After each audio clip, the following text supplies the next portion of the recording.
మనోహరియే బాగీని ఇంటికి తీసుకువచ్చేలా బాగి మనోహరికి ప్లాన్ ప్రకారం అన్నీ కూడా చెప్పి ఉంటుంది.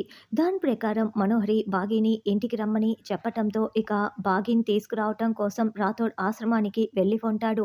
రాథోడ్, బాగి ఇద్దరు కారులో ఇంటికి వస్తూ ఉంటే మనోహరి, చెంబా ఇద్దరు గుమ్మం బయటే నిలబడి బాగి కోసం ఎదురు చూస్తూ ఉంటారు. అప్పుడే బాగి కారులో వస్తుండడం చూసేసిన మనోహరి, అదిగో బాగీ వస్తోంది అని చాలా సంతోషంగా చూస్తూ ఉంటుంది. ఇక బాగీ అయితే కార్‌లో కూలింగ్ గ్లాసెస్ పెట్టుకొని చాలా స్టైల్‌గా కూర్చొని ఉంటుంది. ఇక దిగేటప్పుడు చాలా స్టైల్‌గా దిగి సూట్ కేస్‌ని కూడా చాలా స్టైల్‌గా తిప్పుతూ ఉంటుంది. అయితే బాగీ ఆ విధంగా స్టైల్‌గా నడుస్తూ రావటం చూసేసిన మనోహరి చాలా షాకింగ్‌గా నోరు తెరుచుకొని చూస్తూ ఉంటుంది. ఇక బాగీ అంతటితో ఆపకుండా అక్కడున్న సూట్ కేస్‌ని అటు ఇటు తెగ తిప్పేస్తూ డాన్స్ చేస్తూ ఉంటుంది.